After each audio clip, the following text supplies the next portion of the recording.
Alexis.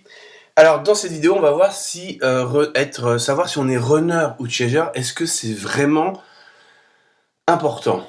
Alors je dirais dans une première partie de parcours, enfin au début, oui parce que quand tu rencontres ta flamme jumelle, tu sais pas que c'est ta flamme jumelle, il se passe ce qui se passe, donc au bout d'un moment, t'as envie de comprendre quoi, ce qui est logique. Donc tu vas faire des recherches, peu importe que tu sois le runner éveillé ou le chaser, on s'en fiche. Et donc tu vas tomber sur la thématique flamme jumelle, tu vas voir, tu vas dire oh mais c'est incroyable, c'est exactement ce que je vis, tatati tatata. Bon. Donc a priori au début oui c'est important parce qu'on a envie de comprendre ce qui nous arrive, donc c'est logique.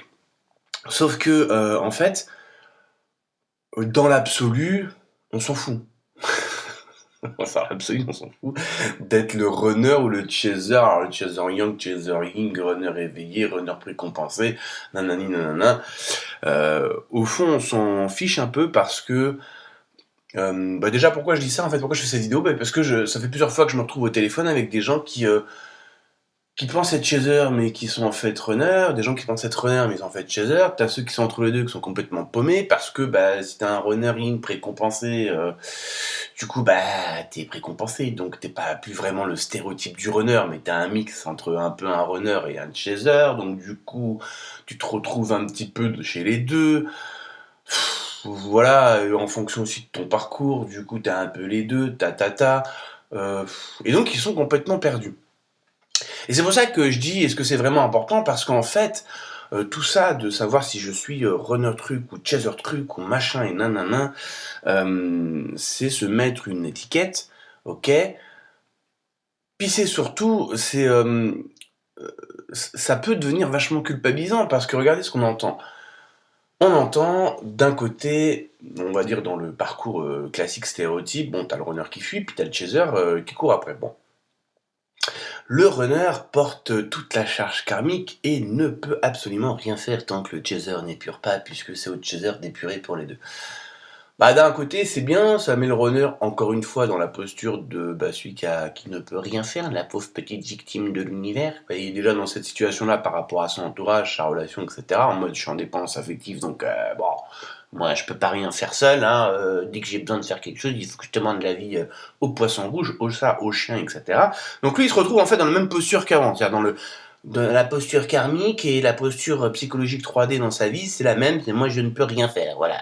Donc ça c'est réglé, c'est cool, le runner il refait, lui de toute façon c'est pas de sa faute, là c'est karmique, donc transgénérationnel, karmique, t'appelles ça comme tu veux, bref, c'est vachement pratique. Du coup, c'est au chaser qui est censé être l'âme éveillée, celle qui est plus proactive, qui est young, qui va dans l'action, nanana, qui doit se taper tout le boulot. C'est pratique, je sais pas si t'as remarqué, mais c'est un peu pratique, ça colle avec la psychologie des deux. Bon, le runner pourrait bouger son cul aussi quand même, t'inquiète, comme je disais dans l'introduction, quand il est malade l'hiver, il n'y a pas de souci, Karma le laisse aller voir le médecin pour qu'il puisse avoir ses petits médocs. Mais là, il peut pas aller voir un psy, il peut pas aller voir un coach, il peut pas, voilà, non, quand il s'agit de flamme jumelle, on ne peut rien faire. Bon. C'est un peu facile, c'est un peu pratique, voilà. Mais ça peut culpabiliser le chaser parce que regarde ce qui se passe. Alors dans l'autre cas, on va avoir, du coup, si t'as un runner précompensé, nanana, du coup la réunion dépend de toi. Donc dans un cas, c'était la réunion entre guillemets dépendait, enfin du runner, mais dépendait du travail du chaser. Et là maintenant c'est l'inverse quoi. Donc du coup ça devient un gros bordel. Et on se retrouve avec en fait des gens qui culpabilisent parce que, on va dire dans le premier cas, c'est au chaser d'épurer, donc il y a un moment donné, il épure, il épure, mais l'autre il revient toujours pas, alors qu'est-ce qui se passe? Et puis après on va entendre, oui, alors du coup, si ton runner revient, mais que ton runner repart, c'est de ta faute, chaser, t'as pas assez épuré. Et sinon, le runner, de temps en temps, on lui fait prendre la responsabilité de ses pensées, de ses émotions, de ses actions et de ses résultats, non? À lui, il me semblait qu'il avait un cerveau, qui pouvait penser, qu'il faisait des choix toute la... Ah non, il peut pas, c'est le karma, donc du coup c'est réglé. Voilà, faut arrêter avec en fait tout ça. Runner chaser, on s'en tape en fait, dans le sens où dans l'absolu, t'es un être humain. Quand t'es ici, ce que tu veux expérimenter, c'est la joie. Tout ce que tu fais ou essayes d'avoir dans la vie, incluant regarder des vidéos de tarot, de voyants, ou cette vidéo, ou de lire des bouquins, ou d'aller promener ton chien le week-end, ou faire de la marche à pied, c'est parce que tu estimes que tout ça va te faire te sentir mieux. Donc runner, chaser, hybride, tout ce que tu veux, on s'en carre le haricot parce que Au final, on fait tous la même chose. À la fin, on recherche tous à se sentir mieux. Donc du coup, question, runner, tout ce que tu fais dans ta vie, incluant te planquer dans une relation toxique, même avec un pervers narcissique, quand c'est le cas, c'est parce que tu estimes que c'est mieux que d'être seul. Voilà. Donc encore une fois, c'est le même choix. Chaser, c'est pareil, quand tu cours derrière ton runner, c'est parce que tu estimes que ça sera mieux avec ton runner, puisque quand tu es avec ton runner, forcément, et le runner d'ailleurs aussi, tu ressens un sentiment, une qualité émotionnelle qui est ouf, quoi. Donc forcément, tu dis, c'est mieux qu'être seul. Donc lui, il va se manquer dans une relation de pervers narcissique parce que c'est mieux qu'être seul, et toi, tu vas tu lui courir après parce que c'est mieux d'être avec ton runner qu'être seul. Alors pourquoi je dis ça? Pour te montrer qu'en fait, tout ce que tu fais ou essayes d'avoir, c'est pour te sentir mieux.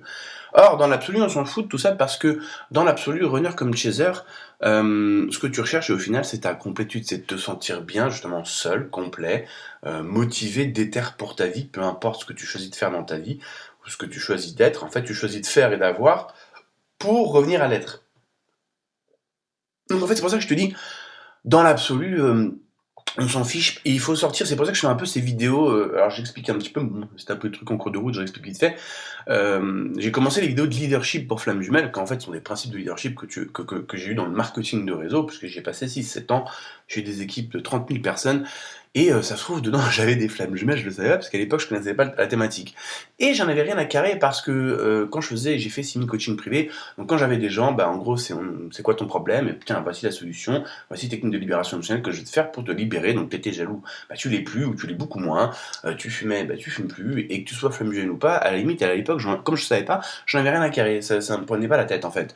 Et en fait, c'est ça que j'essaye un peu de dire dans ces vidéos, c'est à un moment donné, il faut juste, vas-y, extrais-toi un petit peu comme si t'étais, tu sais, sur Terre, vas-y, envole-toi, regarde la Terre depuis l'espace, ok, donc extire-toi un petit peu du truc flamme jumelle.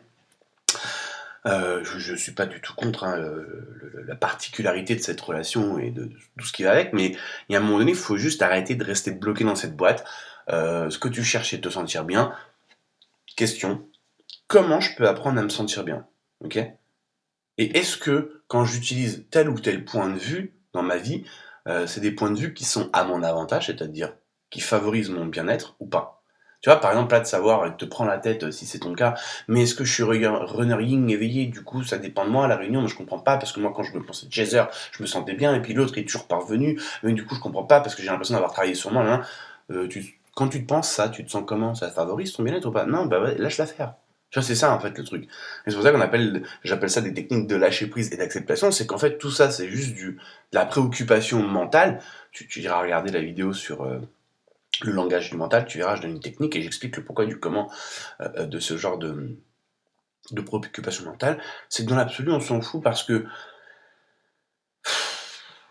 je veux dire, soyons clairs, je veux dire demain, imaginons que tu sois un vrai chaser pur et dur, genre comme moi. Genre moi quand j'ai regardé par exemple les vidéos de Fabien Marchand, c'était clair et net, il n'y avait pas de doute.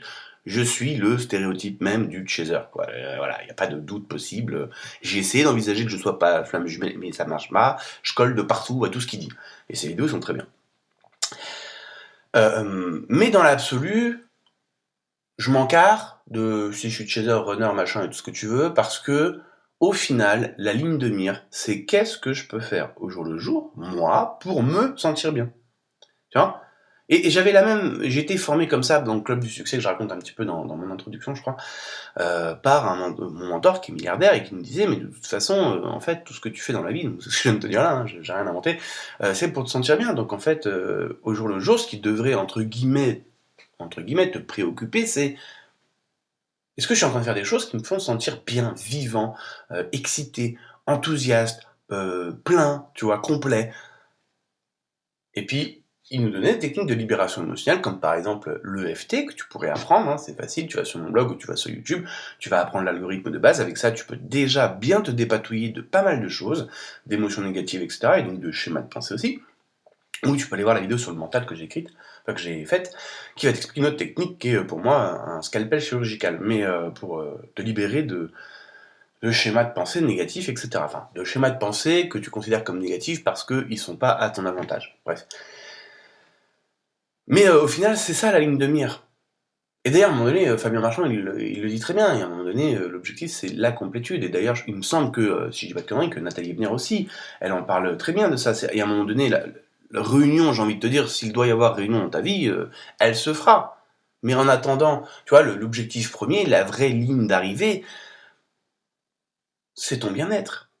Et ton bien-être, il dépend pas de si t'es un runner yin, yang, truc bidule, nanana, mix, hybride, truc chouette, je sais pas quoi, de chez eux, on s'en fout. Ça, c'est bien pour comprendre au début, parce que t'as besoin de comprendre un petit peu la dynamique. Mais moi, j'ai des gens qui m'expliquent qu'ils courent après leur autre, mais qui sont quand même les runners. Donc, à un moment donné, un runner, c'est un fuyant, et puis le chaser, c'est celui qui court après. Donc, à un moment donné, si tu cours après ton autre, mais que ton autre, il te ferme la porte, bah, c'est peut-être parce que t'es le chaser, mais et que t'es peut-être pas le runner yin éveillé, ou je sais pas. Enfin, on s'en fout, tu vois, à un moment donné. La réunion, elle se fait pas. Donc, comment tu te sens, toi, dans ta situation, face à ta relation flamme jumelle? Ben, je me sens mal ici, ici, ici, ici. Super, libère. Va faire de l'EFT, utilise la technique que je donne dans la vidéo du mental. Travaille sur toi. Puis, une fois que tu te sens bien avec tout ça, bah, continue à te sentir bien, continue à faire ta vie, continue à définir ton rêve et à d'avoir un désir ardent pour la réalisation de ton rêve. Et puis, atteins ta complétude. Et puis, tu verras que peut-être qu'en fait, d'un moment, bah, ta réunion avec ton runner ou ton chaser, enfin bref, avec ton autre, t'en as plus rien à carrer. Pas plus rien à carrer dans le sens, tu n'en veux plus, tu fermes la porte, t'es vénère, dans le sens, bah, si ça se fait, c'est très bien. Et puis si ça se fait pas, bah, c'est très bien aussi, parce que moi, je suis tellement passionné par mes projets, que, bah, en fait, je suis plus du tout dans l'attente, la dépense, etc. Et c'est là où tu veux arriver. Alors après, quand tu seras dans la complétude, c'est pas non plus le monde des bisounours. Imaginons que tu sois dans la complétude et puis que tu auras toujours un peu des rechutes comme ça émotionnelles, ça arrive. Par exemple, imagine, tu es dans la complétude, tu es chaud patate et puis tu décides de lancer pour la première fois de ta vie, je sais rien moi, un business sur internet. Bon, bah tu lances ton business, au début tu es chaud patate parce que c'est nouveau. Et puis là, tu vas faire face, tu vois, alors t'as beau être un chaser, élu de la source, nanana, à la complétude, je fais exprès de faire un peu le con, tu vas lancer ton business. Mais tu vas faire comme tous ceux qui ont lancé un business avant, des fois tu vas te cracher la gueule. C'est-à-dire que tu vas faire des trucs que ça marche pas, et tu vas pas comprendre pourquoi. Pourtant tu étais un super élu de Dieu, de la source, de tout ce que tu veux, de chaser, flamme jumelle, ultra rayonnant, mission divine, tout ce que tu veux. Tu vas faire de la pub Facebook pour ton business, puis il y a personne qui va acheter tes produits. Puis au bout de 2 semaines, tu vas peut-être avoir envie d'abandonner. Tu vois, alias, là, si on revient 2 secondes sur un monde très terrestre, très normal, tu vas te sentir mal. Et là, tu seras content d'avoir travaillé avec le FT ou la technique que je t'ai donnée ou d'autres techniques sur la libération émotionnelle parce que tu feras face à la déception. Donc, un petit chaser élu de la source en complétude, bah, il va mettre 2 genoux à terre, il va pleurer parce que, je comprends pas, mon business, ça marche pas. Tu vois? Et je te le dis parce que comme je viens du monde du business et que j'ai monté un réseau de 30 000 personnes, je peux te dire que moi ça m'est arrivé plein de fois où je lance un business, il se passe rien au début. Et t'es vénère. Pourtant t'es chaud patate, hein. Et là tu vas faire face à la vraie réalité des choses, c'est qu'à un moment donné, eh ben oui, moi ça m'est arrivé dans ma coaching de réseau, mon tout premier, j'avais un business sur internet à l'époque, ça marchait bien. Je me suis lancé dans le marketing de réseau et les 6 premiers mois, c'est passé rien. J'étais trop vénère, j'étais trop dégoûté, je me disais c'est pas possible, c'est pas pour moi, ou alors je fais quelque chose de mal, ou heureusement que j'étais pas dans le nuage à l'époque parce que du coup je me suis remis en question, puis je me suis rendu compte que si ça marche bien, c'est à cause de moi, tu vois. Si ça doit se faire, concept numéro 1 des premières vidéos leadership, ça ne tient qu'à moi. Puis là je suis allé écouter une vidéo sur comment faire du marketing de réseau, donc par mon mentor multimilliardaire, je me suis rendu compte que je faisais tout l'opposé de ce qu'il disait. Du coup j'ai changé ma manière de penser, donc mes actions, et donc mes résultats. Et après, je suis devenu numéro 2 de ce marketing de réseau en recrutement au niveau Europe. Et en fait, j'ai changé quoi? J'ai changé mes pensées. Ok? Et donc, du coup, je te dis ça pourquoi? Parce que finalement, quand tu seras en complétude, que ce soit runner ou autre chose, on s'en fout, tu auras toujours comme ça ton état émotionnel, même si dans l'idéal et l'absolu, il doit pas dépendre de tes facteurs extérieurs, tes conditions de vie, etc. Il n'en reste pas moins que tu seras toujours influencé, parce que si tu lances ton business, t'es chaud patate, puis au bout de 2-3 semaines, tu te rends compte que tu as mis 2 000 € dans la pub et puis que ça démarre pas, bah t'es dégoûté quand même, mais c'est normal. Maintenant, est-ce que tu restes dans le dégoût et dans le découragement, ou est-ce que tu en ressors? Si ça doit se faire, ça ne tient qu'à toi. Tu comprends un peu la technique si tu as suivi un peu mes vidéos, tu vois un peu ce que je veux dire, c'est 2 secondes, là, flamme jumelle, c'est cool, sympa, je doute pas que, voilà, ça soit une âme scindée en deux, machin, qui est la source derrière et tout, mais il n'en reste pas moins que, ici maintenant, c'est la 3D, donc tu te sors les doigts, t'as un mental, t'as des pensées négatives, va regarder ma vidéo sur le mental, apprends à te libérer, chope ta complétude, ça te prendra le temps que ça te prendra, c'est le succès est un voyage et non une destination, donc comment tu veux passer ce voyage? Voilà. Est-ce que tu es toujours dans le doute sur runner ring, runner truc, machin, chaser, précompensé, pas compensé? Ou est-ce que tu as envie de te sentir bien, en fait? Tu vois, on en revient toujours au même, en fait. Et c'est pour ça que je fais ces vidéos et tu vas voir que souvent je reviens un peu sur le même concept, parce que, en fait, voilà, t'as perdu tes clés dans la salle de bain et t'es en train de les chercher dans le jardin. bah tu peux chercher longtemps, hein. Bah tu vas pas les trouver dans le jardin, elles sont dans la salle de bain. Donc tu vois, il y a un moment donné, et en fait, c'est aussi un processus mental parce que le mental, alors je vais pas expliquer dans cette vidéo, mais c'est d'autres principes du mental, parce qu'il y en a plusieurs. Il aime bien te faire chercher dans le jardin, alors que tes clés sont dans la salle de bain, parce que c'est une manière de. Si tu veux, il y a des. Et ça, je vais faire une autre vidéo sur ça, mais c'est des boucles mentales, des programmations mentales. En fait, pendant que toi, tu vas passer 3 heures à savoir si t'es un runner yin, un runner yang, une chaise orion, tout bidule, les machins, les nanana, et flamme jumelle normale ou universelle, ou âme jumelle et tout ça, c'est des trucs qui, au fond, ça te fait chercher tes clés dans le jardin et pas dans la salle de bain. Et pendant que t'as pas tes clés, bah, tu peux pas les mettre dans la voiture et tu peux pas démarrer ton voyage. Donc, t'es encore dans un programme d'autosabotage, t'es encore dans un programme de procrastination, mais tu t'en rends pas compte parce que toi, ça te paraît louable de savoir si t'es runner yin, runner yang, un truc bidule et tout. Et je te le dis clairement comme ça, comme je le pense, on s'en fout, hein. On s'en tape le haricot parce que c'est pas ça ton vrai objectif. Ton vrai objectif, c'est de te sentir bien.